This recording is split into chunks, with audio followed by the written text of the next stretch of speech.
right, good evening, everybody. Welcome to Channel 6 TV, Community Focus. I'm Kenny Fogle, your host. Glad you could be with us tonight, as we're going to have a special guest tonight for us here on our television station. And we're out at Samuels Field, the airport here in Bardstown. And one of the reasons we came out of here is it's where we find Dusty McCoy. And Dusty just was named this past week as the Bardstown Nelson County Man of the Year. So we thought we'd catch up with him and get a chance to look at one of the special projects he's working on. First of all, Dusty, appreciate you taking the time to do that. I know you're pretty busy.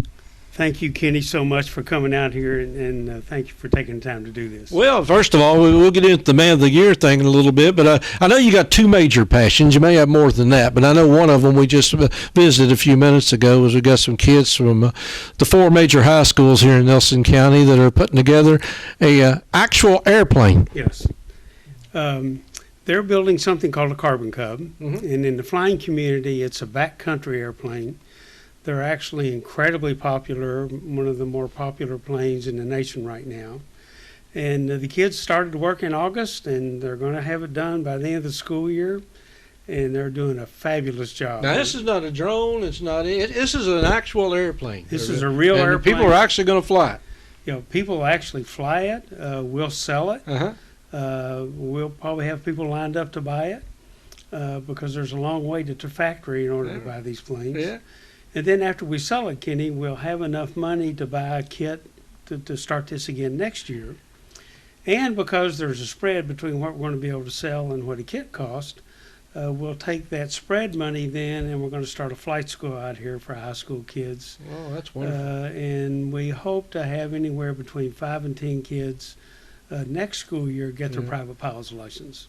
I don't guess I qualify for high school. Neither one of us do, unfortunately. Yeah, well, that sounds great because that's something obviously that's I'm sure in demand as pilots, and because we're moving into a more mobile society nowadays. It's not people are not just driving everywhere. Yeah, it's very interesting, and one of the things my family's been focused on is promoting education. And if we look in Kentucky, we've been in the bottom quartile of any measurement for education success as you look across all the states. And one of the things we looked at as what we could do here in the county, we took a look at Kentucky is the second largest exporter of aerospace parts of any state in the nation. And then we began to look at need for people in the aviation industry. And Boeing released a study now, it's about 2 years old, got a lot of notoriety. And they say that we're going to need 800,000 pilots in the next 15 to 20 years. Really? 650,000 aircraft mechanics, and over 1 million support people in order to support just the normal growth in aviation on a global basis. So there's an incredible demand coming. And the one thing that I began to understand, I grew up on a dairy farm without a lot and was fortunate enough to have the military let me learn to fly. Right. Or I would never have been able to do it on my own. And what I came to understand is most children and most kids in high school never get the opportunity to understand aviation. Right. They think it's only for people with a lot of money, etc., and it's just not the case. So that's number one. Number two, we have an airport here that would give them great exposure. And then third, to actually get into the bowels of the airport and build an airplane and see it fly and begin to learn everything one learns as one works on an airplane in that detail, we thought would be pretty incredible. Now, the only other thing we've done, and the hero here in this program is the instructor.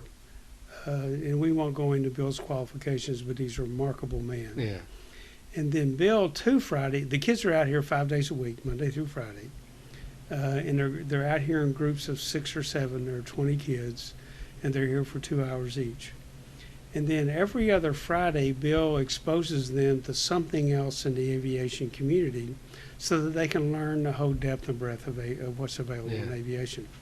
So they've been to the command center for UPS, an example. They've been to the control tower at Standard Field in Louisville, things like that. So we're having a lot of fun with the program. I think the kids are really enjoying it. But more importantly, we've exposed a bunch of kids to something they would never otherwise have gotten to see. Well, it is fascinating. I went in a control tower. It probably had to be 40 some years ago, and I still remember to today. It had Yeah. that much impression on me. I was over in Okinawa when they happened to be working over there, and to this day, I'm still impressed by what they do. So Those people are really incredible. it's aren't they? incredible. It's What would incredible they keep what up they with? exactly. I mean, if it wasn't for them, it's just amazing what all they're able to do. And they also got to go to the Air Traffic Control Center. This is where all the airplanes in the air, controllers are actually looking at them Mhm. and keeping them separated on a nationwide basis. And that's even more remarkable. Oh, it's fascinating. All these planes, and you see even when they show them every now and then how many planes are in the air, you can't see the ground. That's right, yeah. The map is just nothing but planes, and it's amazing how it's the safest way for them to travel, and people still don't realize that because they say, "Oh, it's going to crash." Well, yeah, but it's very few do. I mean, so it's very You know, and at the time of this interview, Kobe Bryant Right. was killed in a crash a couple of days ago. And those things are incredibly traumatizing to families and community. But you're right, aviation is Yeah. incredibly safe, much safer than driving a car. I must say, I can attest to that. So again, part of we just mentioned two of your passions: education in Kentucky and aviation. I know hunger is an issue what you and I, the first time I ever met you, is that I remember at St. Vincent de Paul Food Pantry. We were United Way. We were having a forum on hunger and the different food pantries, and this guy shows up I'd never seen before, and I said, "Who's that?" And somebody says, "Dusty McCoy." Well, I didn't know you from then, but since I've learned a lot. I mean, you've really gotten involved with a group called Sunflower Organization and a few other things that you've been instrumental with. So, our family didn't originally come from Nelson County, and Chad, our son, was the first who came here, and then my wife and I, as in many families, it happens, we followed our children and grandchildren. And the one thing our family spent a lot of time talking about is we want to be givers, not takers. We want to be positive, not people who tear down. We want to promote, not criticize. And as we sat together as a family, and this has truly been, and I want to stress, a family endeavor. Yeah. My son, Chad, his wife, Holly, my other son, Drew, and his wife, Evelyn. And then we have 4 grandchildren, and the twins, not two twins, the twins are now about 20 years old, so they're involved in decision making also. And we sat down and said, we want to help in whatever way we can. And we as a family made the decision we would focus on hunger and education. Yeah.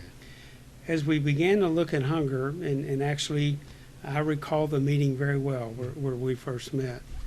And I came out of that meeting thinking we're fairly disjointed. We maybe could do better.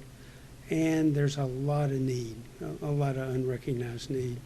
And as a family, we began to do research, and it's still unfortunately true today. 1 in 6 Kentuckians don't get enough to eat on a daily basis.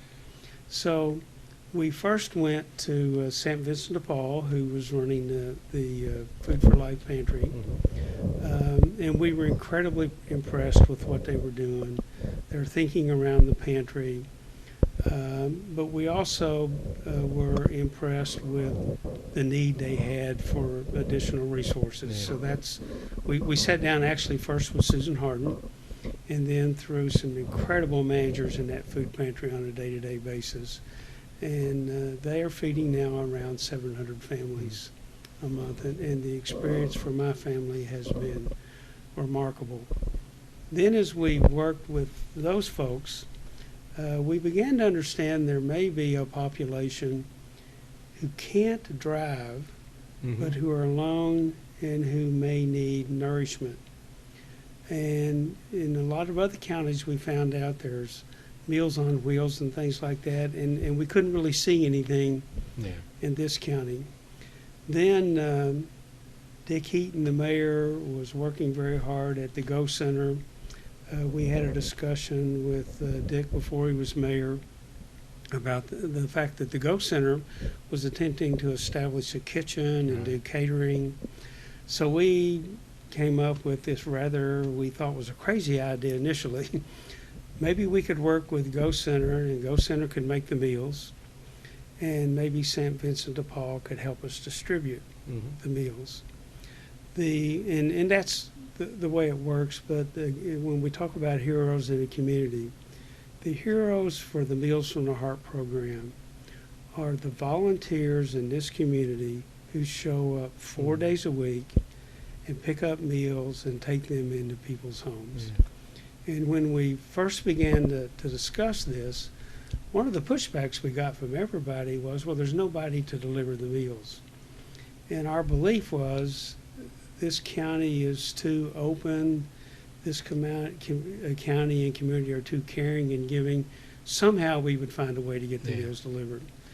And again, Susan Harden at that time and her group and all the pastors in our county began to go in church services and ask for volunteers. So we're now starting, I think, our third year of the folks at the Go Center make the meals, the folks at St. Vincent de Paul and the food pantry take care of them, and then they hand them out to this incredible group of volunteers who deliver them. And then the byproduct of this that we hoped would happen, and it's happened even better than we envisioned, was not only are we providing food to people who may need it, we're also providing companionship and company to people who can't get out of their homes. You can have a visitor every day. They get a visitor 4 days a week. Yeah. And then the volunteers and the people who receive the meals are forming these incredible bonds and friendships. So of everything we've been doing, and we have been doing it all through the Sunflower Fund. Yeah. That's something we established, and the Greater Louisville Foundation administers it. Everything we've been doing, that might be the one that's the most fulfilling because of the broad reach it has. And we're feeding about 130 people a day now. That's in that fantastic. program. Well, I guess it goes with that explanation as to, and I know this is part of it, you probably don't appreciate as much, but we do, is where you got named Man of the Year last year for Bardstown and Nelson County, and there's a reason for that. As you said, there's a lot of heroes, but there's got to be a face to those heroes, and somebody to coordinate these heroes, somebody to be the point guy, and that this year is you. Well, and first, I laughingly tell my family the fact that I was lucky enough to receive this award means I failed in one regard. Our plan was to remain anonymous. I remember that meeting well when you came in, and I couldn't even tell anybody who was doing this because you said you wanted to remain anonymous, but eventually leaked out. Yeah, and so the fact that I failed in that means I was lucky enough to get this award. But again, I am only a face. Mm-hmm. It is a family. It's an incredible group of volunteers. If I can talk a minute about one other group of heroes. Sure. When we came up with the idea for high school kids for credit to build an airplane, a real airplane, I want to keep stressing, this is, well, we have a fly-in every year here where we have about 30 of these very planes come in from all the United States. Really? By the way, we have one of the great flying communities in the United States here. This is a beautiful airport. We're going to come out and spend some more time here next week or two. Well, and these are backcountry planes. We have wonderful grass strips and things like that. But where I'm going with this, when we came up with the idea, it sounded rather absurd. Mm-hmm. Let's have a bunch of high school kids build a plane and sell it. Yeah, when you first come up with the idea, I something I couldn't get my head around it. But well, the remarkable thing is, we went to the county school system, the city school system, and Bethlehem. And in what's really remarkable is the educators in all three systems let us talk for under 5 minutes. And all three times I thought this would be a 5-hour sell to get them to do it. They would shut us off and say, we're in, what do we have to do? Yeah.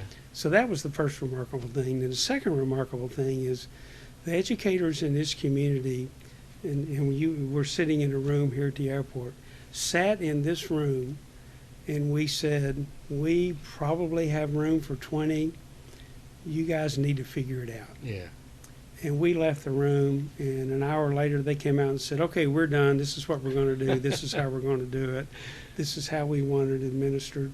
So the ability of 3 school systems to cooperate in the way that they've done is nothing short of remarkable. It's pretty amazing. Well, Dusty, like I said, we do appreciate everything you're doing, and we've unmasked him. I guess we'd have to say he failed at that. So, education, aviation, and feeding the hungry. I mean, that's pretty good little resume. In addition to working full time, what else you do in life, raising a family, and all those kind of things. So it is remarkable, and we do. And I think we do have to have a face with the name sometime. And sometime I think we have to have that face out there to emphasize as people. They say say as a Kobe Bryant, people like him. I mean, by himself, he's just a person. But you put him together with the NBA and all the other things he's done, it's remarkable what they do and what it attracts. And that's the same way here. I mean, you've attracted people to the hunger issue, the aviation issue, and things of that nature. And I think it's whether you getting the credit or who's the face of it, it makes a difference. So, but again, you've been kind enough to let me probably bore you with, there are dozens of people in this community. Oh, yeah, who are absolutely. making all of this remarkably successful, and they're the ones who deserve all the credit. Oh, behind every successful person, there's hundreds and hundreds of other people that are involved, and we certainly commend them as well. But again, we commend you for being the coach today, the point guard.